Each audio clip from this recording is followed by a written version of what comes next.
tercinta Nabiyuna Muhammad sallallahu alaihi wa alihi wa barak wa sallama beserta segenap keluarga beliau, sahabatnya, umatnya yang senantiasa melaksanakan ajaran beliau, dan juga salawat dan salam tercurahkan kepada seluruh para anbiya, para rasul, dan juga kepada keluarga baginda Nabi Muhammad sallallahu alaihi wa alihi wa barak wasallam. Kita masih melanjutkan pembahasan terkait kisah Nabi Musa alaihi salam. Nabi Musa alaihi salam, sebagaimana kita ketahui bahwa sebelum lahir di bumi ini, di dunia ini, Fir'aun ini sudah mendapatkan isyarat bahwa kerajaannya itu akan runtuh, akan hancur dengan sebab seorang pemuda dari Bani Israel. Pemuda itulah Nabi Musa alaihissalam. Ada hal yang menarik, ikhwanul muslimin rahimakumullah. Ternyata mimpinya Fir'aun itu benar. Ya, mimpinya Fir'aun itu benar, bahwa kerajaannya itu akan binasa dan hancur di tangan Nabi Musa. Di saat mengejar Nabi Musa dan Allah tenggelamkan Fir'aun dengan seluruh pasukannya, semuanya binasa. Nah, itu yang menjadi pertanyaan, apakah mimpinya orang-orang kafir, mimpinya orang-orang musyrik, atau mimpinya orang-orang yang tidak beriman kepada Allah itu, apa ada kalanya benar ataukah salah? Kalau merujuk daripada cerita di dalam Al-Quran, kita membaca ceritanya Nabi Yusuf alaihissalam. Penguasanya juga bermimpi, ternyata mimpinya benar. Begitu juga Fir'aun bermimpi, ternyata mimpinya benar, padahal mereka bukan orang beriman. Ini jadi satu pertanyaan. Itu yang pertama. Yang kedua, apakah mimpi ini bisa dijadikan satu bidang ilmu yang khusus ataukah terlarang untuk dipelajari? Ini juga jadi pertanyaan. Dan yang ketiga, apakah mimpi itu yang kita ketahui ya, mimpinya para nabi wahyu. Ru'ya al-anbiya'i wahyun. Mimpinya para nabi adalah wahyu. Dibacanya ru'ya ya, jangan ru'yah. Ini perbedaan. Kalau ru'ya tanpa ta marbutoh, ru'ya saja. Dan juga ada ru'ya menggunakan ta marbuto di bagian akhirnya, bagian belakangnya, ru'yatun. Ya, ada ru'ya, ada ru'yatun. Walaupun dia berasal dari kata yang sama, dia dibentuk dari kata melihat, ro'a yaro, tapi maknanya berbeda. Ya, al-farqu baina ru'ya wa ru'yah itu beda. Kalau ru'ya tanpa ta marbuto di belakang, ru'ya itu artinya mimpi, melihat tapi di alam mimpi. Kalau ditambah ta marbuto di belakang, ru'yatun itu melihat di alam nyata, melihat di saat yaqzatan, sadar. Ini yang harus kita bedakan dulu biar bisa paham. Jangan sampai salah melafadzkan dan salah membaca, puncaknya salah memahami. Jadi kalau ru'ya Tanpa ta marbuto artinya melihat di dalam mimpi. Kalau ta marbutonya di belakang, melihat di alam nyata. Baik, yang pertama tadi, apakah mimpinya orang-orang kafir itu ada kalanya benar? Maka kita harus jelaskan mimpi ini apa sebenarnya. Apakah mimpi ini bisa jadi satu pembahasan ilmu yang bisa dibuktikan secara empiris, dibuktikan secara saintis? Nah, kita harus cari tahu dulu.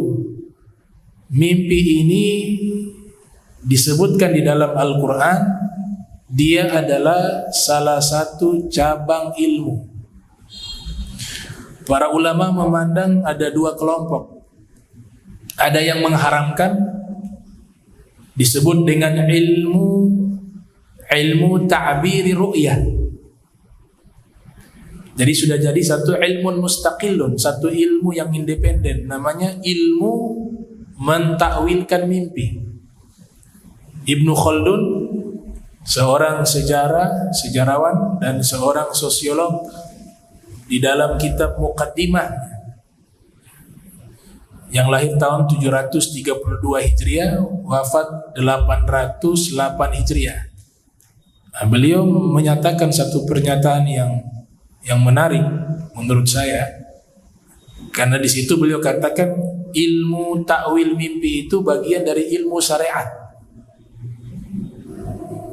tentu dengan bisyurutin, tidak sembarangan orang mampu mentakwilkan. Tapi beliau katakan ini satu bidang ilmu, terlepas dari dua kelompok ulama, yang satunya menyatakan boleh mempelajari, yang lainnya melarang karena itu perkara-perkara gaib. Ada dua kelompok ulama.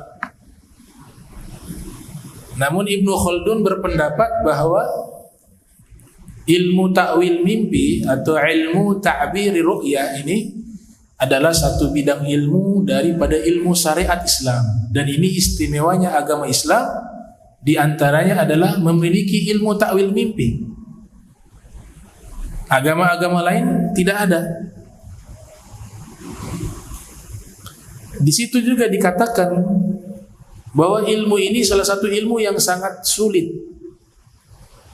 bukan ilmu yang mudah, sehingga setiap orang bisa mentakwilkan mimpinya. Ada aturannya, ada ilmunya. Tidak semua orang mampu mentakwilkan. Dinyatakan sebagai satu bidang ilmu karena pertama di surat Yusuf, di situ jelas Allah nyatakan ketika mengajarkan kepada Nabi Yusuf ilmu, disebut dengan kata yu'allimuka. Kata yu'allimuka di sini artinya apa? Dia Allah mengajarkan ilmu kepada engkau. Dari lafaz Al-Quran sudah jelas, ia adalah satu bidang ilmu. Ta'wil ahadits, dia Allah mengajarkan kepadamu wahai Nabi Yusuf ta'wil ahadits, ay ru'yah. Ahadits maknanya mimpi. Nabi yang terkenal diberikan ilmu tersebut adalah Nabi Yusuf. Nah, sebab itulah kalau ada orang bermimpi bertemu dengan Nabi Yusuf, dia akan diberikan ilmu takwil mimpi. Salah satu tokoh tabi'in mengalami itu. Tabi'in bernama Imam Muhammad bin Sirin, murid dari sahabat Sayyidina Anas bin Malik. Beliau bermimpi bertemu Nabi Yusuf dengan 3 orang para nabi lainnya, ada Nabi Ibrahim dan beberapa nabi lainnya. Ketika itu bertemu dengan Nabi Yusuf alaihissalam, kemudian beliau ingin Nabi Yusuf mengajarkan kepadanya ilmu takwil mimpi. Dalam mimpinya Muhammad bin Sirin. Kemudian Nabi Yusuf membuka mulutnya, coba kau lihat apa yang ada di dalam mulutku. Maka dilihat oleh Muhammad bin Sirin, yang dilihat hanya lisan, lidah. Ia katakan, wahai Nabi Yusuf, saya lihat lidah. Coba kau lihat lagi yang kedua kali, dilihat langit-langit mulut. Kata Nabi Yusuf, coba kau lihat yang ketiga kalinya, coba lihat apa isi di mulutku. Ternyata waktu dilihat golbun, hatinya Nabi Yusuf. Nah, setelah itu Muhammad bin Sirin diizinkan oleh Nabi Yusuf dan diberikan dengan izinnya Allah tentunya, dapat namanya pembukaan ilmu takwil mimpi. Dia bangun dari tidurnya pada waktu itu sudah mendapatkan keahlian ilmu takwil mimpi, dan itu terkenal di kalangan para tabi'in. Para tabi'in terkenal. Bahkan Imam Hasan Al-Basri juga meminta ditakwilkan mimpinya. Jadi ini harus dipahami dulu ya, ilmu takwil mimpi ini masih diperdebatkan. Jadi kalau yang mengatakan haram, jangan mengatakan haram secara mutlak. Masih banyak yang menghalalkan juga. Ada dua pendapat. Tapi disepakati yang haram orang-orang awam yang tidak punya kapasitas keilmuan tersebut mentakwilkan mimpi sembarangan, itu yang diharamkan dan disepakati. Tapi ilmu ini ada. Hasan Basri menemui Muhammad bin Sirin meminta ditakwilkan mimpinya. Bahkan Sayyidina Hasan bin Ali meminta ditakwilkan mimpinya kepada Sa'id ibn Musayyib. Bahkan Sayyidina Umar bin Khattab mentakwilkan mimpi salah satu orang yang datang ingin menjadi pegawainya. Kemudian dia ceritakan mimpinya kepada Sayyidina Umar bin Khattab, ditakwilkan oleh Sayyidina Umar bin Khattab. Bahkan Nabi juga pernah mentawilkan mimpi. Jadi ada itu. Ilmu itu ada. Ayat mengatakan yu'allimuka ta'wil al-ahadits. Dia ajarkan kepadamu takwil mimpi. Namun harus diingat bahwa tidak semua mimpi itu bisa ditakwilkan. Tidak semua mimpi itu bisa ditakwilkan. Ada mimpi yang tidak bisa ditakwilkan, ada mimpi yang bisa ditakwilkan, tentu dengan perangkat ilmu, dengan syarat-syarat. Dan tidak semua mimpi itu maknanya sesuai dengan apa yang kita lihat dalam mimpi. Ini yang paling sulit. Misalnya salah satu orang bermimpi dia menemui Muhammad bin Sirin.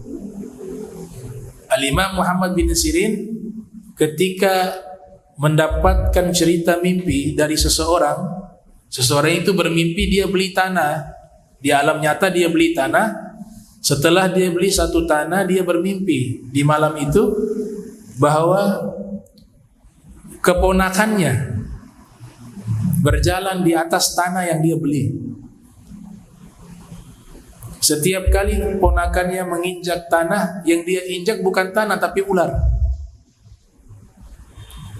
Ini kisah diceritakan kepada Al-Imam Muhammad bin Sirin dan ditakwilkan oleh Imam Muhammad bin Sirin, mengatakan bahwa makna daripada mimpi tersebut, setiap kau menanam sesuatu maka akan tumbuh subur.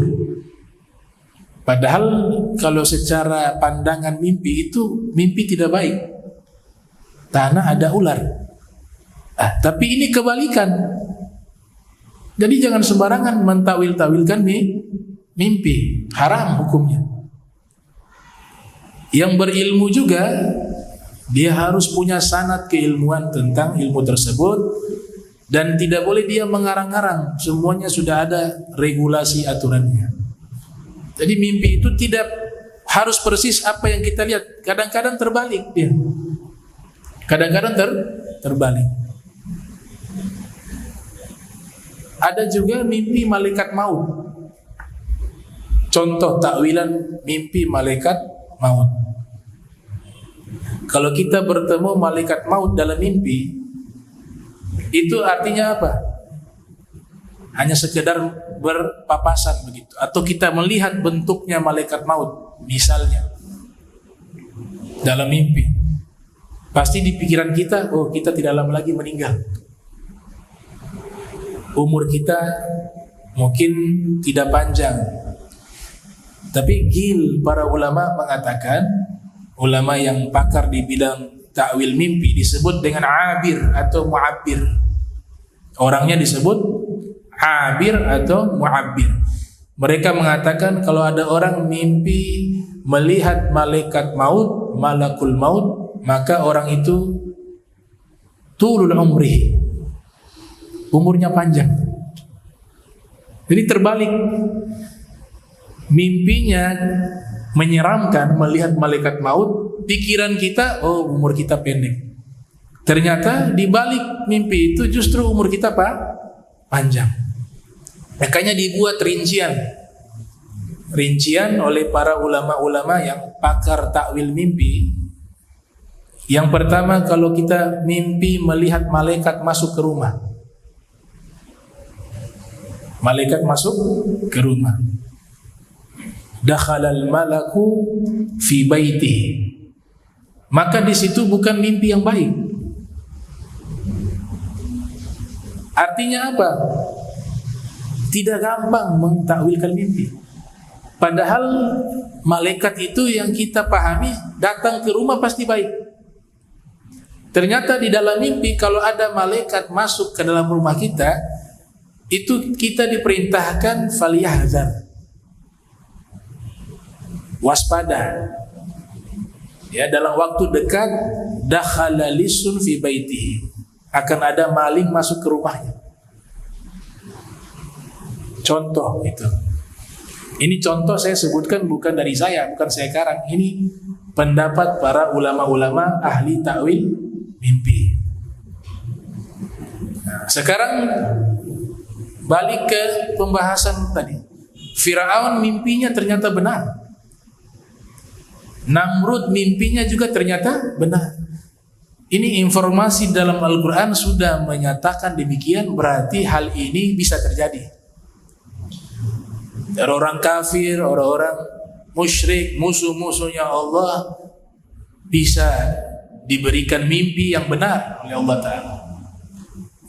Hadis inilah yang disebut oleh Nabi Muhammad, mimpi yang bisa ditakwil hanya satu, yang dua tidak bisa ditakwil. Jadi mimpinya kita ini, Nabi sabdakan di dalam hadis, mimpi itu terbagi tiga. Ar-ru'ya thalatha. Mimpi ada tiga macam. Yang pertama, faru'yal bushra minallah. Kalau mimpinya sifatnya baik, informasi yang baik dalam mimpi itu, atau kita melihat sesuatu yang baik di dalam mimpi itu sumbernya dari Allah. Karena di dalam hadis diriwayatkan oleh Imam Muslim yang lahir tahun 204 Hijriah, wafat 261 Hijriah, Rasulullah sallallahu alaihi wasallam bersabda, ar-ru'ya minallah wal hulmu minasyaitan. Mimpi baik sumbernya dari Allah, mimpi buruk sumbernya dari syaitan. Mimpi yang sumbernya dari Allah inilah yang bisa ditakwil. Adapun mimpi dari syaitan, Nabi sendiri mengatakan bahwa mimpi itu tidak akan terjadi. Mimpi yang tidak baik, mimpi yang buruk itu tidak terjadi kalau sumbernya dari syaitan. Sekarang Fir'aun mimpinya kerajaannya runtuh, Namrud juga demikian. Maka dimaksudkan mimpi yang baik ini dari Allah baik bagi orang beriman. Karena Fir'aun adalah orang yang jahat. Hancurnya Fir'aun itu adalah kabar gembira bagi orang beriman. Dan mimpinya mereka Allah yang berikan, sehingga ditakwilkan benar adanya. Ditakwilkan benar adanya. Mimpi yang kedua, minasyaitan, ar-ru'ya minasyaitan.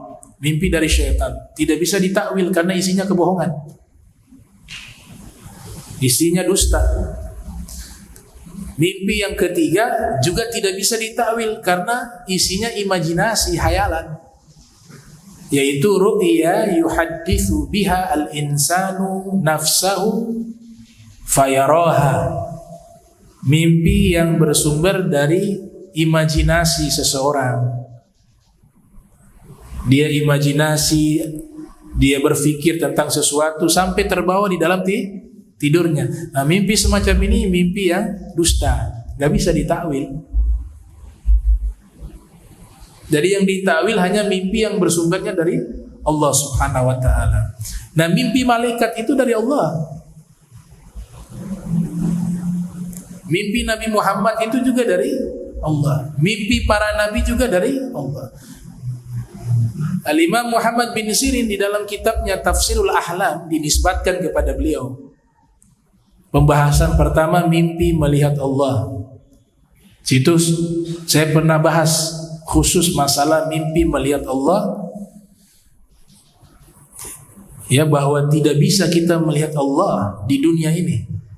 Walaupun dalam mimpi, Imam Nawawi mengatakan yang dia lihat hanya gambaran-gambaran, dia lihat hanya ma'nan min ma'ani, hanya makna-maknanya saja, tapi hakikatnya bukan. Dan itu mungkin terjadi. Yang kedua, mimpi melihat para nabi, itu dibahas sesuai urutan mimpi melihat Allah, mimpi melihat para nabi. Yang ketiga, mimpi melihat malaikat. Nama kitabnya Tafsirul Ahlam. Ada ulama juga yang menulis kitab tentang takwil mimpi, ya, bernama Al-Imam An-Nablusi, juga menulis kitab tentang takwil mimpi. Yang ini saya sampaikan di sini bahwa kenabian itu sudah terputus. Wahyu yang lewat mimpi sudah tidak ada lagi, karena para nabi yang paling akhir adalah Nabi Muhammad SAW, dan yang berhak mendapatkan wahyu hanya kalangan para nabi, para rasul. Itu ditegaskan oleh Nabi Muhammad. Zahabat an-nubuwah wa baqiyat al-mubasyirat. Wahyu untuk para nabi sudah berlalu, sudah tidak ada. Tapi yang masih ada, kata Nabi apa? Al-mubasyirat, mimpi-mimpi baik itu masih ada. Bahkan di dalam riwayat yang sahih dikeluarkan oleh Imam Bukhari yang lahir tahun 194 Hijriah, wafat 256 Hijriah, Rasul bersabda, "Ar-ru'ya as-salihah juz'un min sittatin wa arba'ina juz'a minan nubuwah." Mimpi yang baik itu bagian dari satu cabang dari 46 cabang kenabian. Jadi dia terkoneksi dengan wahyu, tapi bukan wahyu. Lewat mana? Ada dua untuk orang beriman. Lewat mimpinya. Yang kedua lewat firasat. Wa fil hadis ittaqu firasatal mu'mini fa innahu yanzuru binurillah. Hati-hati dengan firasat orang beriman, mereka melihat dengan cahaya Allah. Jadi ada dua senjata, karena wahyu sudah tidak mungkin. Tapi Allah istimewakan umat Nabi Muhammad masih lewat apa? Lewat mimpi dan juga lewat firasat. Tapi dipilih orang-orang tertentu. Makanya lafaz yang Nabi gunakan mukmin di situ. Mimpi orang beriman saja yang bisa dipegang. Dan kita dilarang menceritakan mimpi-mimpi yang buruk. Mimpi-mimpi yang tidak baik. Bahkan diajarkan oleh Nabi kalau mimpi buruk, isyarat meludah di sisi kiri, kemudian bacalah doa-doa perlindungan atau surat-surat yang Nabi ajarkan di dalam hadis Asy-Syarif. Jadi mimpi itu masih ada, mimpi yang solehah atau ar-ru'ya as-solehah. Itu bisa ditakwilkan. Kembali tadi takwilan, misalnya mimpi melihat malakal, ya, atau malakul maut. Kalau kita lihat malakul maut hanya sekedar melihatnya saja, berarti umur kita panjang. Kalau kita lihat dalam mimpi, ketika melihat malakul maut, malaikat maut itu dalam keadaan masrura. Jadi dalam mimpi ini kita lihat bertemu malaikat maut, dan malaikat maut itu dalam keadaan senang. Kita juga dalam keadaan senang. Saya rasa kalau malaikat maut ada ini, kita tidak mungkin akan senang mau bertemu malaikat maut. Kami di pesantren dulu ada satu kawan, teman kami namanya Israil. Ada namanya Israil. Ada Israfil, ya? Ada Israil. Israel kan pencabut nyawa ya. Setiap ada dia kami tegang. Ya. Itu masih orang. Namanya siapa? Israel. Tapi kalau dalam mimpi kita bertemu malaikat maut, malaikat mautnya masrura, dan kita juga senang di dalam mimpi itu, maka takwilnya adalah mata syahida. Kalau nanti dia meninggal dunia dalam keadaan syahid fisabilillah. Kemudian takwil mimpi yang kedua, kalau bertemu malaikat maut, kemudian dia melihat malaikat maut itu marah, maka itu takwilnya adalah orang tersebut akan mati wafat dalam keadaan berdosa dan dosanya belum dimaafkan Allah. Kalau dia mimpi melihat malaikat maut dalam keadaan marah kepadanya, maka itu bertanda dia meninggal nanti dalam keadaan berdosa dan tidak bertobat kepada Allah Ta'ala. Memang tidak mutlak ya, tapi begitulah takwilan para ulama. Nah, beruntung kalau ada orang yang dengar ini ceramah, kemudian dia mimpi bertemu malaikat maut marah kepadanya, berarti dia harus bertobat. Apakah bisa selamat? Bisa. Tidak ada yang tidak mungkin.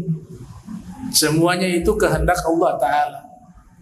Jadi ada kalanya mimpi itu punya sisi baiknya, ada kalanya sisi buruk. Nah, orang yang seandainya dia diberikan keahlian di bidang ilmu itu juga harus bijak. Harus bijak, tidak semua harus dia sampaikan. Misalnya mimpinya, dia mimpi kejadian begini-begini, ternyata di dalam takwilnya, oh ini orang besok meninggal. Nah, mendingan jangan dikasih tahu. Apa takwilan itu sudah wallahu a'lam saja. Apalagi kematian rahasianya Allah. Seandainya dikasih tahu, ini takwilan mimpimu, kamu besok meninggal dunia. Belum besok, sebentar dia sudah meninggal. Stres. Jadi harus bijak. Kemudian mimpi melihat malaikat maut yang ketiga. Tadi yang pertama panjang umur itu pengantar, tapi yang tiga ini yang ditakwilkan oleh ulama. Yang urutannya ke-1, ke-2, ke-3, melihat malaikat maut senang, dia juga senang, berarti meninggal syahid fisabilillah. Yang kedua, melihat malaikat maut dalam mimpi dalam keadaan marah, maka dia meninggal dalam keadaan membawa dosa dan belum bertobat kepada Allah atau belum diterima oleh Allah. Yang ketiga, mimpi malaikat maut banting dia. Dibanting dia. Kalau dibanting oleh malaikat maut dalam mimpi, summa mat, kemudian dia mati dalam mimpi itu, artinya tidak lama lagi dia meninggal. Nah, kayak begini nih jangan dikasih tahu orang.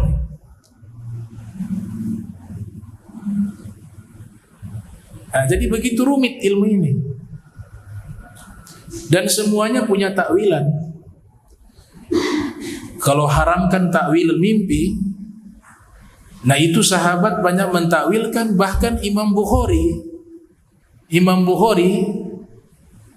ibunya itu pernah bermimpi bertemu Nabi Ibrahim dan diceritakan oleh Imam Zahabi.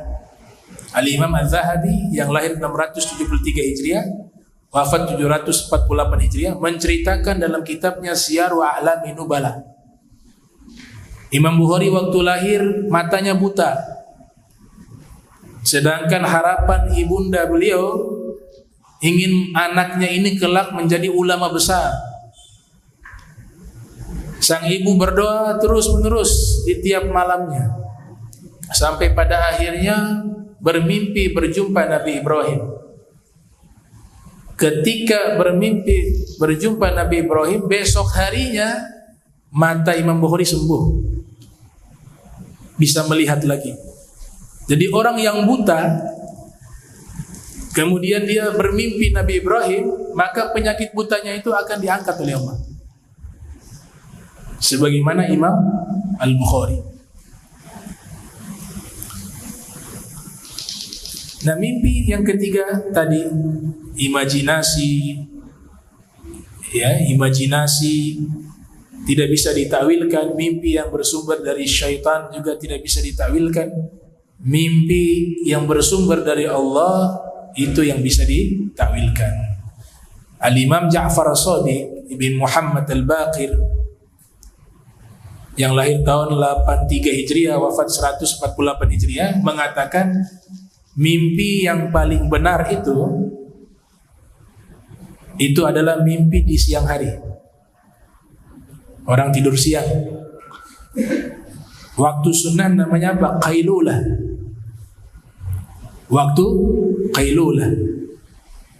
Sebelum zuhur ada sunnah tidur sesaat.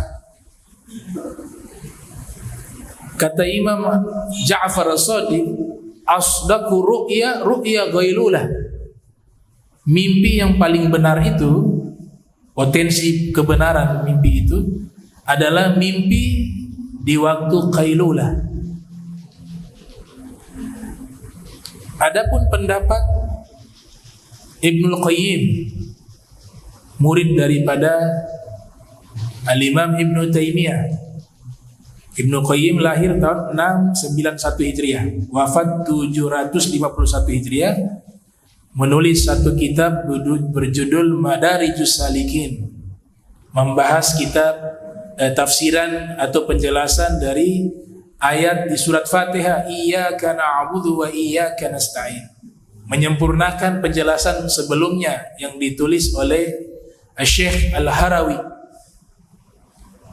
berjudul Manazilus Sa'irin baina iyyaka na'budu wa iyyaka nasta'in. Nah, di dalam kitab Madarijus Salikin dikatakan oleh Ibnu Qayyim bahwa mimpi yang paling benar itu adalah fi waqti sahar, di waktu akhir malam. Jadi ada dua pendapat. Imam Ja'far mengatakan mimpi yang paling benar itu artinya mimpi yang sumbernya dari Allah, kemungkinan besar benar mimpinya itu di waktu qailulah. Pendapat kedua Ibnu Qayyim mengatakan kemungkinan besar di waktu sahar. Itu dalam kitab Madarijus Salikin ditulis oleh Ibnu Qayyim. Nah, di dalam Al-Quran para mufassirun menafsirkan firman Allah Ta'ala, lahum busyra fil hayatid dunya, bagi mereka kabar gembira di kehidupan dunia. Itu aktsaru mufassirin, kebanyakan ahli tafsir Al-Quran menafsirkan ar-ru'ya as-solihah, mimpi yang baik, mimpi yang soleh. Mimpi malaikat tadi contoh.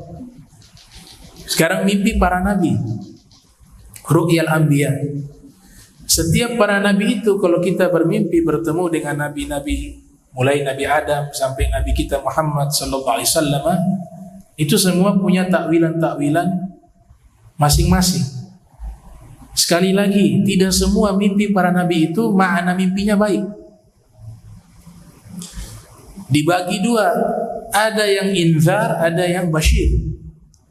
Mimpi Allah, mimpi malaikat, mimpi para nabi, ada yang sifatnya apa? Peringatan. Ada yang sifatnya kabar gembira. Yang peringatan misalnya bermimpi melihat Nabi sallallahu alaihi wasallam, ya, dalam hadis Nabi katakan, man ra'ani fil manami fasayarani fil yaqza fa inna syaitan la yatamatsalu bi. Wa fi riwayah man ra'ani fil manami faqad ra'ani haqqa. Wa fi riwayah man ra'ani fil manami falan yadkhulan nar. Siapa yang mimpi melihat aku, maka sungguh dia telah melihat aku. Siapa yang mimpi melihat aku, maka kelak dia akan melihat aku di yaumil qiyamah. Tafsiran para muhadditsin. Kalau golongan sufi menafsirkan di alam dunia. Golongan intelektual muhadditsin hari kiamat. Riwayat yang ketiga, siapa yang melihat aku di dalam mimpi, lan yadkhulan nar, dia tidak akan masuk neraka. Kalau kita mimpi misalnya melihat Rasul, ini juga tidak sembarangan orang yang mimpi melihat Nabi. Biasanya kita tahu ciri-ciri Nabi di dalam mimpi itu kita belajar ilmu syama'il. Ilmu syama'il itu menceritakan karakteristik Nabi Muhammad, mulai dari rambut sampai ujung kaki. Itu tidak mungkin salah. Syaitan tidak bisa menyerupai Nabi Muhammad, akan terbakar. Syaitan. Kita mimpi melihat Nabi, Nabinya marah. Nabinya marah kepada kita. Maka mimpi ini bukan mimpi yang baik. Ini inzar, peringatan. Sebagaimana yang diceritakan oleh Al-Habib Ahmad bin Zain Al-Habsyi dalam kitab Syarhul Ainiyah. Dulu di Mesir ada beberapa ulama yang sangat membenci Imam Ghazali. Salah satu ulama ini saking bencinya kepada Al-Imam Al-Ghazali sehingga dia membakar kitab Ihya Ulumuddin. Dia mengumpulkan kitab Ihya yang ada di Mesir, di kotanya dia tentunya. Dia panggil murid-muridnya juga mengumpulkan kitab Ihya Ulumuddin, kemudian dibakar kitab tersebut. Akhirnya malamnya dia bermimpi berjumpa dengan Nabi Muhammad SAW, berjumpa dengan Sayyidina Abu Bakar dan beberapa sahabat, ada juga Sayyidina Ali di situ. Akhirnya ulama ini, singkat cerita, ulama ini dihukum cambuk. Bangun dari tidurnya, bekas cambukannya masih ada. Ini walaupun mimpinya bertemu Nabi, melihat Nabi, tapi bukan baik. Ini mimpi buruk. Karena apa? Melihat nabinya, Nabi marah, inzar. Nabi tidak ridho kepadanya, walaupun pada akhirnya dia bertobat. Makanya ulama buat komentar, siapapun yang mimpi melihat Nabi, walaupun nabinya marah kepadanya, itu sudah berkah. Karena tidak mungkin dia meninggal dalam keadaan buruk, pasti dia bertobat. Itu barakatu wajhin Nabi, keberkahan wajah Nabi Muhammad sallallahu alaihi wasallam. Yang kedua, mimpinya melihat Nabi baik, maknanya baik. Seperti Imam Bukhari, ketika bermimpi melihat Nabi sallallahu alaihi wasallam, Imam Bukhari yang ceritakan dan dijelaskan dalam manaqib beliau. Imam Bukhari bermimpi Nabi sedang duduk, kemudian Imam Bukhari berada di sisi Nabi Muhammad mengibas-ibaskan kipas. Imam Bukhari setelah bangun dari tidurnya, kemudian dia teringat akan mimpi tersebut. Dia mengetahui ada salah satu tokoh ulama ahli takwil mimpi di zamannya itu hidup di kampungnya. Dia tanya, beliau tanya, ini saya mimpi seperti ini, apa artinya? Nabi duduk, kemudian saya ada di sisi Nabi. Tiap kali ada serangga yang mau datang, saya mengibas-ibaskan itu, melindungi. Jangan sampai serangga itu datang hingga mendekati Nabi Muhammad. Kurang lebih makna mimpinya seperti itu yang diceritakan. Ditakwilkan apa oleh ulama yang ahli takwil mimpi tadi, Abir tadi, bahwa jika kau mimpinya benar seperti itu, maka kelak engkau jadi pembela Nabi Muhammad, membela hadis-hadisnya Nabi Muhammad. Dan itu terbukti benar. Ashahul kutub, ya paling sahihnya kitab hadis menurut ulama ahli sunnati wal jamaah adalah kitab Sahih al-Bukhari. Adapun ucapannya Imam Syafi'i, ma ba'da kitabillah ashah minal muwatta, ya. Itu ucapannya Imam Syafi'i. Tidak ada kitab yang lebih sahih setelah Al-Quran seperti kitab Al-Muwatta karya Imam Malik bin Anas yang lahir 93 Hijriah, wafat 179 Hijriah. Ucapan Imam Syafi'i waktu itu Sahih Bukhari-nya belum ada. Imam Bukhari belum menyusun Sahih Bukhari. Kalau sudah disusun, maka ini yang disepakati adalah Sahih Bukhari lebih sahih dari kitab-kitab hadis lainnya. Khilafnya di antara Sahih Bukhari dan Sahih Muslim. Ada sebagian ulama mengatakan Sahih Muslim lebih sahih, ada sebagian mengatakan Sahih Bukhari lebih sahih. Jadi mimpinya orang kafir juga kalau sumbernya dari Allah bisa benar. Sebagaimana mimpinya Fir'aun benar, dan mimpinya Namrud juga benar. Di dalam tafsir Ats-Tsa'labi diceritakan demikian. Nah, ini pengantar